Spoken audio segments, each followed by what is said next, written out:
తెలుసుకోవలసినటువంటి విషయాలు సంఘ కూటములో మనం ధ్యానించబోతా ఉన్నాం. సంఘాలు అని అంటే ఎన్ని సంఘాలు ఉన్నాయి అన్నది మనకు తెలుసు. ఏవేవి సంఘాలు? ఎఫెసీ సంఘం, స్వర్ణ సంఘం, పెర్గేము సంఘం, తుయతైరా సంఘం, సార్దీ సంఘం, ఫిలదెల్ఫియా సంఘం, లవోదికయ సంఘం. 7 సంఘాలు ఉన్నాయి. ప్రపంచంలో ఎన్ని సంఘాలు ఉన్నాయి? మరి ఎందుకని 7 ఉన్నాయి? ఎన్ని సంఘాలున్నా ఈ 7 సంఘాల్లో ఏదో ఒక సంఘానికి ఉన్న స్వభావం కలిగి ఉంటాయి. అందుకని 7 సంపూర్ణం అంటాం మనం. కాబట్టి ఎన్ని సంఘాలున్నా ఈ 7లో ఏనుకొక దానికి వర్తిస్తాయి. అందుకని 7 సంఘాలు ఇక్కడ ఉన్నాయి. వీటిల్లో మనం ఏ సంఘానికి వర్తించాము అన్న విషయాన్ని మనం జ్ఞాపకం చేసుకుందాం. సంఘాలకి దేవుడు వర్తమానము చెప్పినప్పుడు ఎవరికి చెప్పాడు? దూత అంటే ఎవరు? సంఘానికి కాపరే సమస్తం. సంఘానికి కాపరికి చెబితే కాపరి సంఘానికి చెప్తాడు. అది విధానం. వాళ్ళు రాజులైనా ఎంతటి అధికారులైనా సరే సమూయేలుకి చెబితే సమూయేలు సౌలుకు చెప్తాడు. నాతానుకు చెబితే నాతాను దావీదుకు చెబుతాడు. యెషయాకి చెబితే యెషయా హిజ్కియా గారికి చెబుతాడు. ఇలా దైవజనులకే దేవుడు చెప్తాడు. ఆ విషయాలు సంఘానికి చెప్తారు దైవజనులు. సంఘపు దూత అంటారు. వర్తమానం అందించేవాడు దూత. కాబట్టి సంఘము బలపడాలంటే దైవజనుడు మాట వినాలి. ఆ సత్యాన్ని మనం గమనించాలి. ప్రకటన గ్రంథంలో 2వ అధ్యాయము 23వ వచనములో ఒక మాట చదువుదాం.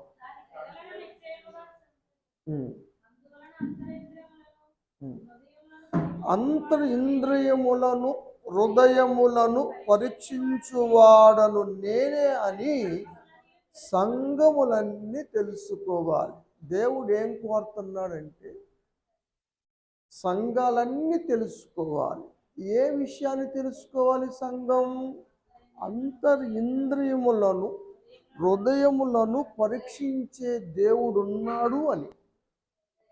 దేవుడు పైవేశాన్ని కాదు చూసేది, అంతరంగాన్ని చూస్తాడని ప్రతి సంఘ బిడ్డలు తెలుసుకోవాలి అన్న విషయాన్ని ఇక్కడ చూస్తూ ఉన్నాం. ఈ మాటలు తుయతైరా సంఘానికి రాయబడిన మాటలు. అవి ఏమిటంటే ఎందుకు తెలుసుకోవాలివి? తప్పులుంటే సరి చేసుకుంటానికి, మారు మనసు పొంది జీవించటానికి. అక్కడ అదే రాశాడు.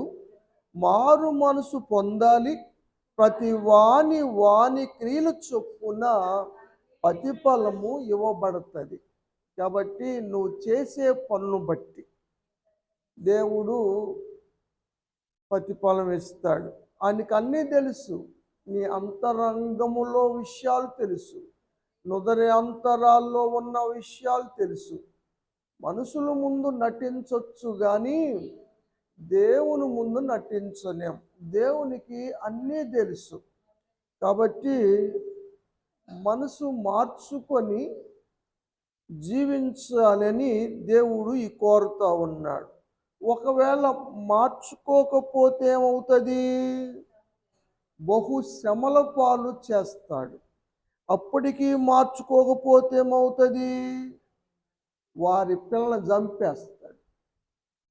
పిల్లల్ని చంపటం ఎందుకు? మొన్న యూట్యూబ్లో ఒక విషయం చూశాను నేను. పిల్లలకి అన్నం తినిపిస్తుంది వాళ్ళమ్మ. వాడు తింటల్లా, నోరు జాపటల్లా. అలా ఆయన వస్తే అలా ఆయన కొట్టింది. అలా ఆయన కొట్టాలకే ఈ నోరు తెరిచాడు. పెద్దోళ్ళు శిక్షిస్తే పిల్లలు భయపడతారు, నేర్చుకుంటారు అన్నది లోకం యొక్క థీమ్. కానీ దేవుని సూత్రాలు అట్టుండవు.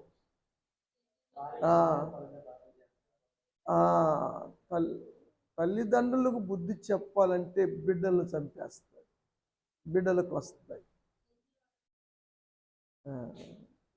అలా ఇవ్వడు. మార్పు చెందాలని కోరుకుంటున్నాడు కాబట్టి. ఇప్పుడు పిల్లలు మారు మనసు పొంది ఉన్నారు, దేవుని రాజ్యానికి వెళ్తారు, పెద్దోళ్ళు మారాలి. కాబట్టి పిల్లలు ఎటుకూడి ఇప్పుడు కాకపోతే తర్వాత అయినా దేవుని రాజ్యానికి వెళ్తారు వాళ్ళు. కాబట్టి దేవుడు తీసేసుకుంటాడు. కానీ పెద్దలు సరి చేసుకోకపోతే దేవుని రాజ్యానికి వెళ్ళరు. అందుకని వారికి సమయం ఇస్తాడు. అందుకోసమే పిల్లలు శిక్షిస్తాడు దేవుడు అన్న విషయము తుయాతైరా సంఘంలో జరిగింది. సమయం ఇచ్చాడా ఇవ్వలేదా? సమయం ఇస్తా ఉన్నాడు. ఇంతకీ అక్కడున్న తప్పేంటి? తుయాతైరా సంఘంలో ఉన్న తప్పు, ప్రవక్తి దగ్గర ఉన్నారు, తప్పుడు బోధలో ఉన్నారు, జారత్వం చేస్తున్నారు. అది చెయ్యొచ్చు, తప్పేం కాదు, శరీర కోరికలు తీర్చుకోవచ్చు అన్నది బోధ ఆమె చేస్తుంది. యెజెబెల్ అనే ప్రవక్తి, ప్రవక్త కాదు కానీ ప్రవక్తిగా దేవుడు ఏర్పాటు చేసిన దూత కాదు, కానీ ప్రవక్తిగా చేస్తూ ఉంది. ఏం చెప్తుంది ఆమె? చేయొచ్చు, తప్పు మనం ఉప్పు కారం తింటున్నాం, మనం తప్పే ఉంది అందుట్లో. దేవుడు అవయవాలు పెట్టాడు, అన్ని అవయవాలు, ప్రతి అవయవం ఉపయోగపడాలి, ఉపయోగించుకోవాలి. కాబట్టి తప్పేం కాదు అన్నది ఆమె చెప్పే బోధ. ఇంకొకటి ఏమిటంటే విగ్రహాలకు అర్పించినటువంటి వాటిని తినమని చెబుతుంది. వాళ్ళు తింటున్నారు, ఆ సంఘం వాళ్ళు, తుయాతైరా సంఘం వాళ్ళు విగ్రహాలకు అర్పించి తింటున్నారు. ఎందుకు తింటున్నారు? వాళ్ళ ప్రవక్తి చెబుతుంది, అందుకని తింటున్నారు. తప్పేం లేదు. మరి వాళ్ళు మనం ఎట్ట కలుస్తాం? వాళ్ళ దగ్గరికి వెళ్ళిపోతే మన దగ్గరికి ఎట్ట వస్తారు వాళ్ళు? మనం ఇక్కడ ఉంటున్నాం కదా, మనం వెళ్ళిపోతే బాగుండదు కదా. వెళ్ళండి, పర్లేదు, కావాలంటే ప్రార్థన చేసుకొని తినండి, ఏముంది అందుట్లో? ఏముందంటే మనస్సాక్షి బలహీనం అవుతుంది. ఇలాంటి బోధ చేస్తూ ఉంది. దేవుడు హెచ్చరిక చేశాడు సంఘానికి, జారత్వం చేయకూడదు, విగ్రహాలకు అర్పించినవి తినకూడదు అని. మనసు మార్చుకొని ఇక నుంచైనా తినమాక చేయమాక అని చెప్పాడు. మారు మనసు పొందటానికి సమయం ఇచ్చాడు. కానీ సంఘం వాళ్ళు మారలేదు. దేవుడు ఇచ్చిన సమయం అయిపోయింది, ఇక శ్రమలు పెట్టడం మొదలుపెట్టాడు. మామూలు శ్రమలు కాదు, బహు శ్రమలు వచ్చినాయి. శ్రమలను చూసైనా మారారా? దానికి మారలేదు. ఈసారి మంచం పట్టించాడు, జబ్బు పెట్టి, రోగం పెట్టి మంచం పట్టాడు. మంచం మీదే, మంచం మీద ఉన్నా సరే తప్పు మనసు మార్చుకున్నారా? మార్చుకోవాలి.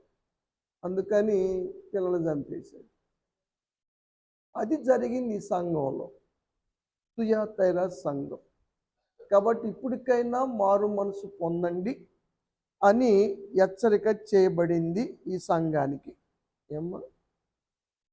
ఎఫెసీ సంఘం మొదటి సంఘం.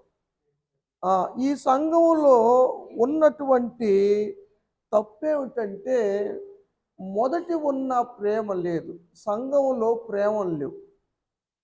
అసూయలు ఉన్నాయి, స్వార్థాలు ఉన్నాయి, విభేదాలు ఉన్నాయి. ప్రేమలు లేవు. ప్రేమ ఉంటే అన్నీ సహించుకుంటుంది, ఏలెత్తి చూపదు, విమర్శించదు. ప్రేమ అన్ని కప్పుతాయి. కానీ ప్రేమ లేకుండా ఎవరి కాళ్ళే ప్రేమ లేని సంఘంగా ఉంది. అందుకని దేవుడు చెప్పాడు, మొదటి ఉన్న ప్రేమను కలిగి ఉండు. ఇంకొకటి ఏమిటంటే, నువ్వు పడిపోయిన స్థితి నీకు తెలియటల్లా. నువ్వు ఏ విషయంలో పడిపోయావు? అసూయ కలిగిందా, లేకపోతే అతిశయం కలిగిందా? ఎందుకు ప్రేమ వదిలేసావు నువ్వు? అది గుర్తు చేసుకొని మరలా ప్రేమగా ఉండు అందరితో. అందరూ దేవుని బిడ్డలే, అందరూ రక్తంలో కడగబడ్డ వాళ్ళే, అందరూ క్రీస్తు వాళ్ళే. ఇందుట్లో భేదాభిప్రాయాలు లేవు. ఒకళ్ళు తక్కువ, ఒకళ్ళు ఎక్కువ అన్న విభేదం లేదు. కాబట్టి ప్రేమ కలిగి ఉండండి. ప్రేమ లేకపోవటం కూడా సంఘంలో పెద్ద తప్పు అని దేవుడు చెప్పాడు. ఇప్పటికైనా మారు మనసు పొందు. నువ్వు కానీ ప్రేమ చూపించకపోతే నీ దీపస్తంభం తీసివేయబడుతుంది. నరుని ఆత్మ దేవుడు పెట్టిన దీపం. నీ దీపం మారిపోయింది, దేవుని నష్టపోతావు. ఎందుకంటే దేవుడు ప్రేమ చూపించమన్నాడు. ఎవరికి? నిన్ను ప్రేమించిన వారికైనా అందరికీ ప్రేమ చూపించాలి, అందరి పట్ల ప్రేమ చూపించాలి. అందుకని ప్రేమ లేని సంఘంగా ఉంటే మారు మనసు పొంది ప్రేమను కలిగి ఉండమని ఈ సంఘానికి తెలియజేయబడిన మాట. సార్దీసు సంఘం ఉంది. ఈ సంఘంలో తప్పేమిటంటే, ఈ సంఘం భ్రమలో బ్రతుకుతుంది. పేరుకు మాత్రమే జీవిస్తున్నా అన్న పేరుంది, కానీ మృత సంఘం, జీవం లేని సంఘం. జీవం లేదు, ఉద్యమం లేదు, అసలు జీవమే లేదు. కానీ జీవం ఉన్నట్టుగా బిల్డప్. 3వ అధ్యాయం చదువుదామనా? దేవుడికి అన్నీ తెలుసు. నీ పేరు మాత్రము జీవిస్తున్నావన్న పేరేగా, నువ్వు సచ్చినోడితో సమానమే.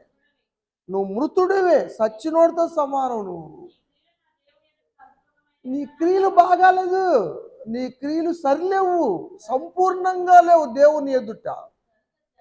కాబట్టి జాగ్రత్త పడు ఇకనైనా. కాబట్టి బలపరుచుకో, మార్పు పొందు. చదువు. వింటున్నావు, వాక్యం వింటున్నావు, కానీ పాటించటం వల్ల వాక్యాన్ని గైకొంటల్లా. ఇకనైనా సరే ఎన్నో వాక్యాన్ని గైకొను, వాక్యానుసారంగా జీవించు. ఇప్పటికైనా జాగ్రత్త పడితే మంచిది, లేకపోతే లేపేస్తాడు. దేవుని రాజ్యానికి వెళ్ళలేవు అమ్మా. దేవుడు ఎప్పుడు వస్తాడో తెలియదు. కాబట్టి ఇప్పటికైనా జాగ్రత్త పడి ఎన్న వాక్యం ప్రకారంగా బ్రతికావా, జీవించావా, లేకపోతే నరకానికి వెళ్తావు. ఏమ్మా?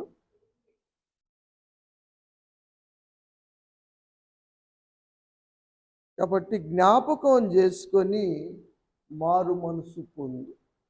సంఘాలన్నిటికీ ఇవ్వబడినటువంటి వర్తమానం ఏమిటంటే, మనసు మార్చుకోమని. సంఘంలో అంటే వీళ్ళు బాప్తీసం తీసుకున్న తీసుకున్న వాళ్ళే, అన్ని తెలిసిన వాళ్ళే, ప్రభు రక్తంలో పాలు పొందేవాళ్ళే, కానీ భ్రమలో బ్రతుకుతున్నారు, భ్రమలో ఉంటున్నారు, నామకార్థ క్రైస్తవ్యం జీవిస్తూ ఉన్నారు కదా. లవోదిక సంఘం ఈ సంఘము నులివెచ్చని సంఘం. దేవుల్లో ఉంటుంది, లోకంలో ఉంటుంది. మందిరం ఉన్నప్పుడు మందిర భాష, బయటికి వెళ్తే బయట భాష. ఇక్కడ ఉన్నంతసేపు విశ్వాసిగాను, బయటికి వెళ్ళినాక లోకస్తురాలుగాను. చల్లగానన్నా ఉండు, వెచ్చగానన్నా ఉండు. చల్లగా అంటే లోకంలోనన్నా ఉండు, వెచ్చగా అంటే దేవుళ్ళలోనే ఉండు. నులివెచ్చగంటే లోకంలోను దేవుళ్ళలోను, అటు ఇటు రెండు పడవల మీద కాలు లాంటిది. అప్పుడు అలాంటి బ్రతుకు దండగా, అలాంటి బ్రతుకు వేస్ట్. నిజంగా దేవుడు అన్నాడు, నిజంగా బాధాకరమైన మాట, నీ ముఖం మీద ఉమ్మేస్తా అన్నాడు. ఎందుకంటే ఇప్పుడు కానీ సిగ్గు తెచ్చుకొని బతుకుతావని. లోకంలో అడుగు, దేవుళ్ళలో అడుగు. నులివెచ్చని భక్తి. చదువమ్మ.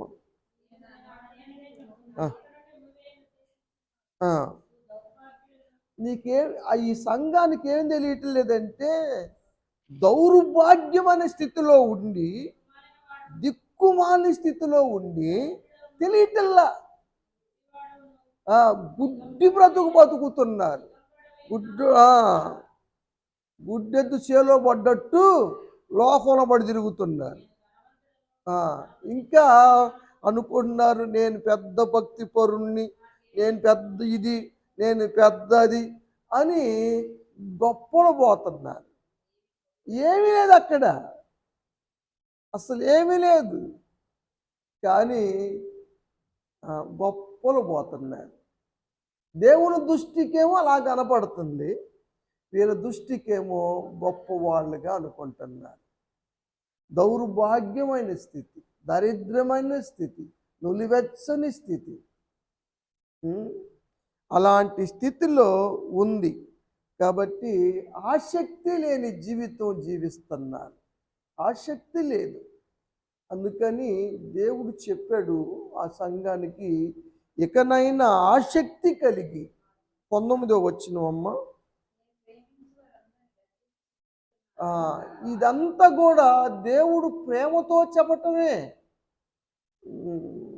కోపంతో చెప్పటం కాదు. నిన్నేదో బాధ పెట్టాలని చెప్పటం కాదు, నిన్ను కష్టపెట్టాలని బాధ పెట్టాలని చెప్పటం కాదు, ప్రేమ లేదు కాబట్టి చెప్పటం కాదు. ప్రేమతోనే. దేవుడు ప్రేమించే వారినే గద్దిస్తాడు. ఎందుకంటే సరి చేసుకుంటే దేవుని రాజ్యంలో దేవునితో పాటు ఉంచుకుంటాను. కాబట్టి ఇప్పటికైనా మించిపోయింది లేదు. ఆసక్తి కలిగి మారు మనసు పొందమని దేవుని యొక్క వాక్యం చెబుతుంది. అంటే ఈ సంఘం ఆసక్తి వదిలేసింది కదా. ఎబ్రీ సంఘానికి రాస్తాడు పౌలు గారు ఒక మాట, 6వ అధ్యాయంలో 11-12 వచనాలు చదువుదాం. మాంద్యులు అంటే మొద్దుడు కదా, ఇది మొద్దురు అంటారు చూడు. మాంద్యులు కాక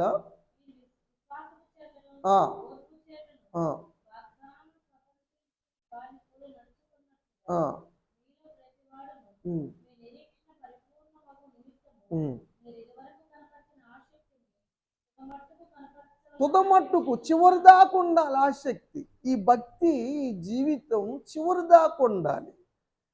మరణం వరకు మన భక్తి కొనసాగుతుంది, మన దీక్ష కొనసాగుతుంది. కాబట్టి మధ్యలో ఎప్పుడు నువ్వు అవిధేయురాలు అయినా అవిధేయుడు అయినా నష్టపోతావు. అందుకని ఆసక్తి కలిగి ఉండాలి. సంఘానికి ఏముండాలంటే అత్యాసక్తి ఉండాలి. దైవజనుడు పట్ల కూడా అత్యాసక్తి ఉండాలి. దైవజనుడు కష్టం వస్తే, దైవజనుడు శ్రమలో ఉంటే సంఘం అత్యాసక్తిగా ప్రార్థన చేస్తే ఆ శ్రమ నుంచి విడిపించబడ్డాడు దైవజనుడు పేతురు గారు కదా. అది సంఘానికి ప్రార్థన ఉండాలి. సంఘము ప్రార్థనా జీవితం కలిగి ఉండాలి.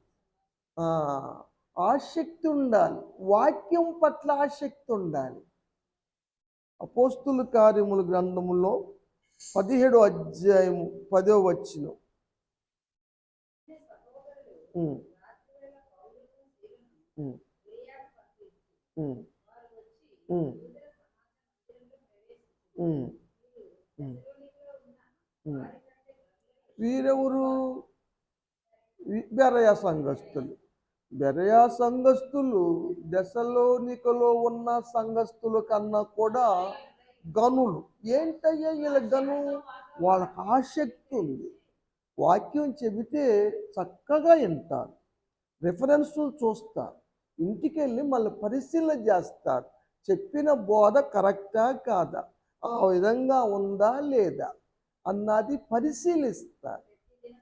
ప్రతి దినము కూడా లేఖనాలు చదువుతారు, పరిశీలిస్తారు. కాబట్టి వాళ్ళు గనులయ్యారు. వాక్యం పట్ల ఆసక్తి ఉండాలి, సంఘం పట్ల ఆసక్తి ఉండాలి, ప్రార్థన పట్ల ఆసక్తి ఉండాలి. కాబట్టి డైలీ వస్తారు. ఆసక్తి లేని ఆసక్తి లేని వాళ్ళకి సాకులు దొరుకుతాయి. ఆ నొప్పి ఈ నొప్పి అని. ఇంకా సంఘము సహవాసాన్ని ఎడవకూడదు. సంఘం ఎప్పుడు సహవాసంలో ఉండాలి కదా. మీ గతంలో ఒకసారి చెప్పాను. పొయ్యి ఎలుగుతూ ఉన్నప్పుడు, కట్టెలన్నీ కాలుతూ ఉన్నప్పుడు, ఆ కట్టెల్లో నుంచి ఒక కట్టె తీసి పక్కన పెడితే ఈ కట్టెలు కాలుతానే ఉంటాయి, రగిలించబడుతూనే ఉంటాయి. పక్కకెళ్ళిన కట్టె చల్లారిపోయింది, ఆత్మ చల్లారిపోయిద్ది అన్నమాట. సహవాసంలో లేకపోతే ఆత్మ ఆరిపోయింది, చల్లారిపోయింది. అందుకని సంఘంలో ఉండాలి. నేను ఇంటికాడుండి వాక్యాలు చూస్తాను, నేను టీవీలు చూస్తున్నాను, వాక్యం వింటున్నాను అంటే అది సహవాసం కాదు. అతన్నప్పుడు సంఘాలు ఎందుకు? దేవుని సన్నిధి కావాలి కదా. ఇక మాకు ఫోన్లో వస్తున్నాయి, టీవీల్లో చూస్తున్నాం, మేము బలపడతాం కాదు. ప్రతి సంఘముకి, విశ్వాసులకి ఏ వర్తమానం చెప్పాలో వాళ్ళకి దేవుడు తెలియచేస్తాడు. ఇప్పుడు ఈ స్కూల్ సిలబస్ ఈ స్కూల్కే, ఆ స్కూల్ సిలబస్ ఆ స్కూల్కే ఉంటుంది. ఇది సిబిఎస్ సిలబస్ వస్తుంది, స్టేట్ది సెంట్రల్ది ఉంటుంది కదా. గవర్నమెంట్ సిలబస్లు వేరుగా ఉంటాయి. ఏ స్కూల్ సంబంధించి సిలబస్ ఆ స్కూల్లోనే చెబుతారు. ఇప్పుడు జ్ఞానం కూడా అలానే ఉంటుంది. ఈ చర్చికి, ఈ సంఘానికి కావాల్సిన సిలబస్ దేవుడు నాకు ఇస్తాడు, నేను చెప్తాను. ఇంక నువ్వు ఈ ప్రపంచంలో ఎక్కడ తిరిగి వచ్చినా సరే నీకు సెట్ అవ్వదు ఆ సిలబస్. ఫెయిల్డ్ అవ్వటమే. ఇక్కడ చేరదు. అక్కడ చేసుకొని మేము నారాయణలో చేర్చాము, చాలా ఇబ్బంది పడుతున్నాం, మానేసి తీసుకొచ్చి ఫస్ట్ ఇయర్ అయిపోవాలి తీసుకొచ్చి మళ్ళీ ఇక్కడ చేర్చారని చెబుతున్నాడు. సెట్ అవ్వలా. అందుకనే మోషేకి అప్పచెప్పిన జనాంగం మోషే విమర్శ చేస్తాడు. మోషేకే యేసు ప్రభువు అన్నాడు, నేను మిమ్మల్ని తీర్పు తీర్చడానికి రాలేదమ్మా. ఏమైనా చెప్పాలన్నా, ఏదైనా చెయ్యాలన్నా మీకు తెలియాలంటే మోషే చెయ్యాలి. ఎందుకు మోషే చెయ్యాలి? ఆయన నడిపించింది. నిన్ను నడిపించేవాడు వచ్చేదాకా నీకు తీర్పు జరగదు. ఆయనే కదా. ఏ స్కూల్లో చదివితే ఆ స్కూల్లో రికార్డు, క్యాండిడేట్ సర్టిఫికెట్ వచ్చిన తీసి ఇచ్చేది వాళ్ళే. కాబట్టి నువ్వు అన్న తిరిగి వస్తూ ఉంటే నీకెవరు క్యాండిడేట్ సర్టిఫికెట్ ఎవరు? అంతే. బోధ మారింది. ఇప్పుడు చెప్పట్లా, తుయతైర సంఘంలో తప్పుడు బోధలు ఉన్నాయి, సరైన బోధలు లేవు, అంతటా బోధలు లేవు. మనం ఇప్పుడు యూట్యూబ్లో చూస్తుంటే మైండ్ పోతుంది. ఓడంటాడు అది తప్పు అంటాడు, ఇది తప్పు అంటాడు, ఏసా రక్తం అలాంటిది అంటాడు, ఇలాంటిది అంటాడు ఒకడు. ఎంత ఇదిగా విశ్వాసులు కన్ఫ్యూజ్ చేస్తున్నారు. సంఘము సహవాసంలో ఉండాలి. ఆది సంఘం ఏం చేసింది? 4 పనులు చేసింది కదా. 2 అపోస్తుల కార్యములు 42వ వచనం. అపోస్తుల బోధయందు, సహవాసమందు, రొట్టె విరచట మందు, ప్రార్థన యందు మానేది లేదు. ఇది మానకూడదు. కాబట్టే సంఘం వర్ధిల్లింది, దినదినము అభివృద్ధి చెందింది. ఏకత్వం లేదు, అందువల్ల సంఘం వర్ధిల్లటం లేదు. నెహెమ్యా కాలములో, ఎజ్రా కాలములో ఇశ్రాయేలు ప్రజలు బానిసత్వానికి వెళ్ళిపోయారు, చెరలోకి వెళ్ళిపోయారు. రిలీజ్ అయిన తర్వాత ఈ కష్టాలు రావటానికి కారణం ఏమిటంటే మనం మందిరాన్ని శ్రద్ధగా చూడకపోవటము, మందిరాన్ని ఇడవటము. కాబట్టి మందిరాన్ని విడిచిపెట్టకూడదని ప్రమాణాలు చేసేవాళ్ళు. నెహెమ్యా గ్రంథంలో చూస్తాం ఈ మాట. 10వ అధ్యాయము 39 వచ్చిన లాస్ట్లో ఉంటుంది. లాస్ట్ అమ్మ, మా దేవుని మందిరమును మేము విడిచిపెట్టమని ప్రమాణం చేసేవాళ్ళు. ఈ మందిరాన్ని మేము విడిచిపెట్టాం. సిస్టర్ గారు చెబుతూ ఉంటుంది అప్పుడప్పుడు, ఎన్ని జరిగినా సరే మేము మందిరాన్ని విడిచిపెట్టాం, ఇక్కడే కూర్చున్నాం.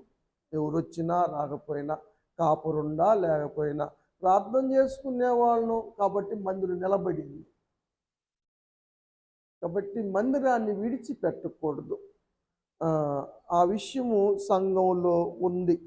సంఘ క్రమం కూడా పాటించాలి, సంఘాన్ని వదలకూడదు. కొరింథీ సంఘానికి చెప్తాడు పౌలు గారు, 14వ అధ్యాయం 40వ వచనం లాస్ట్. సమస్తమును, కొరింథీ మొదటి పత్రిక, మర్యాదగాను క్రమముగాను జరగనీయండి. సమస్తం మర్యాదగా ఉండాలి, క్రమం ఉండాలి. క్రమాన్ని దైవజనుడు ఏర్పరుస్తాడు. మీరు టయానికి పలాంటి టయానికి రండి, ఇన్ని పాటలు పాడండి, తర్వాత సాక్ష్యాలు చెప్పండి, తర్వాత వాక్యం ఉంటుంది, తర్వాత మనం క్రమం అది కంటిన్యూ జరుగుతూ ఉంది. ఎవరు ఏర్పాటు చేశారు? మధ్యలో లేచి వస్తారు, మేము చెబుతామని వచ్చిన వాళ్ళు. టైం అయిపోయిందమ్మన్నా కూడా చెప్పటానికి వస్తారు. క్రమం కాదు అది. క్రమం ఇవ్వకపోతేనే బాధపడతారు. క్రమం, క్రైస్తవుడు అంటేనే క్రమం కలిగిన వాడు, క్రమంగా ఉండాలి. సంఘాన్ని దేనికి పోలుస్తారంటే తోటని పోలుస్తారు. అడవి కాదు ఇది. ఆ తోటలో మొక్కలు క్రమంగా పెంచబడతాయి, చక్కగా లైన్గా ఉంటాయి. అడవిలో అట్టుండవు. అవును.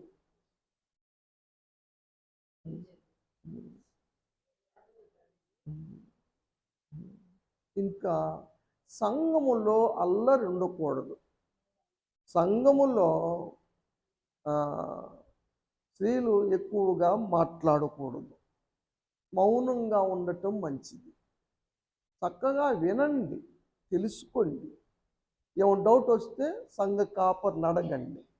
సంఘంలో మాట్లాడటం మంచిది కాదు. 14వ అధ్యాయంలోనే 33వ వచనం చదువుదాం. ఇది మనది పరిశుద్ధుల సంఘం. ఈ పరిశుద్ధుల సంఘం అన్నిటిలో కూడా దేవుడు సమాధానమునకే కర్త కానీ అల్లరికి కర్త కాదు. అల్లరి ఉండకూడదు, గొడవ ఉండకూడదు. ఒకళ్ళు మాట్లాడితే ఇంకొకళ్ళు మాట్లాడతారు. దేవుడు చూస్తూనే ఉంటాడు. కొంతమంది చెబుతూ ఉంటారు, అయ్యగారు వెనకోళ్ళ మాటలు ఎక్కువ అయిపోయినాయి, మాకు వాక్యం వినపడతలేదు, అటుపక్క వాళ్ళు మాట్లాడుతున్నారు, ఇటుపక్క వాళ్ళు మాట్లాడుతున్నారు, ఫలానా మాట్లాడుతుంది, ఫలానా మాట్లాడుతుంది అని చెబుతూ ఉంటారు.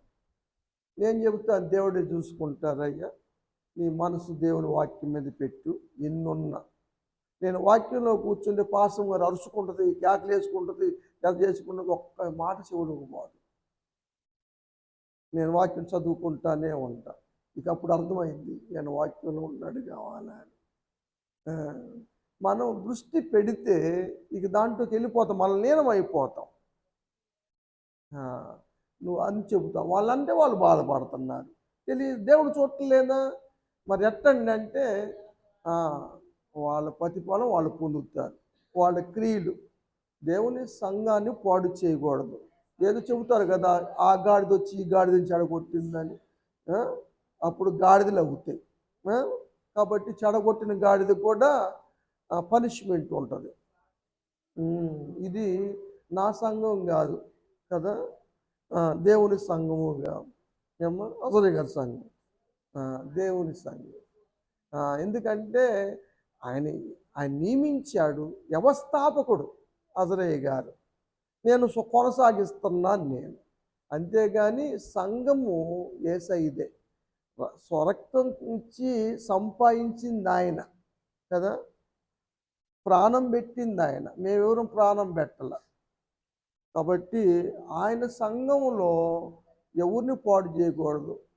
ఫలానా మమ్మల్ని ఇట్టందా అందుకని మేము మానేసాం రావటం అని ఒకళ్ళు చెబుతారనుకో, వారికి మరి ఆత్మ జవాబుదారు ఎవరు? ఇప్పుడు అడగడు, కానీ రేపు చనిపోయి లోకం అక్కడికి వెళ్ళినాక నీ మూలని ఇన్ని ఆత్మలు నాశనాయని తెలుసా నువ్వు అని అడుగుతాడు. ఒక ఆత్మను సంపాదించలేకపోయినా పర్లేదు, కానీ వచ్చిన ఆత్మను పాడు చేసావంటే సివియర్ యాక్షన్ ఉంటుంది. అందుకని మనం ఎంత సంఘ విషయాల్లో ఏలు పెట్టకూడదు, ఒకళ్ళొకళ్ళు విమర్శించకూడదు, ఒకళ్ళ విషయాలు ఒకళ్ళ మాట్లాడకూడదు, ఎక్కడైనా తీసుకెళ్ళి అక్కడక్కడ చెప్పకూడదు కదా. వీలైతే ఆదివారం వస్తుంది, దేవుడు నమ్మకస్తులు కనిపెడుతున్నాడంట. నమ్మకస్తుడు సంగతి దాస్తాడు కదా, కొండిగాడు గుట్లు బయట పడతాడు. మరి కొండిగాళ్ళు నమ్మకస్తులు సంఘములో ఎవరున్నారో ప్రతిదానికి ఉంది.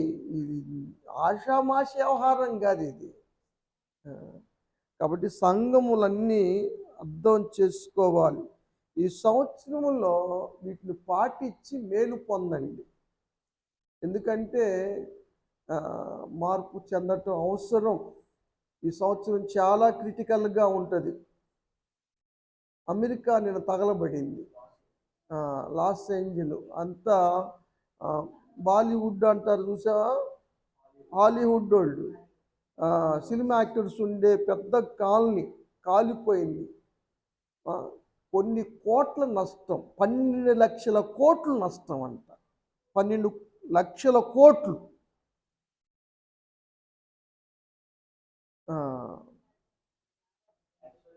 అది మొన్న అగ్నిపర్వతం, పోయినసారిది అగ్నిపర్వతం. నేను చెప్పేది అగ్నిపర్వత పగులుతాయి, భూకంపాలు వస్తాయి.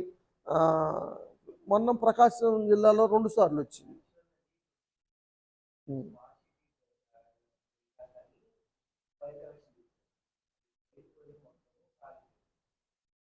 అదే ఏదన్నా కానీ చాలా నష్టం.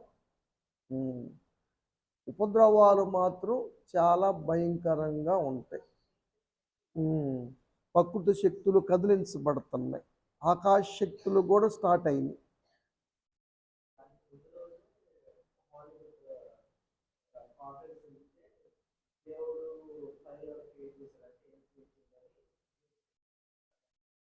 నవ్వారు.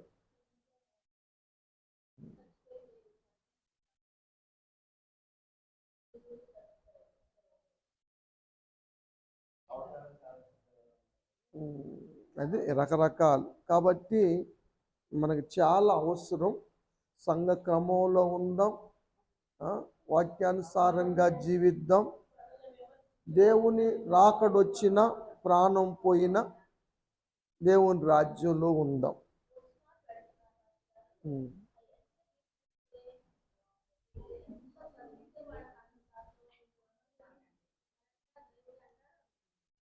అది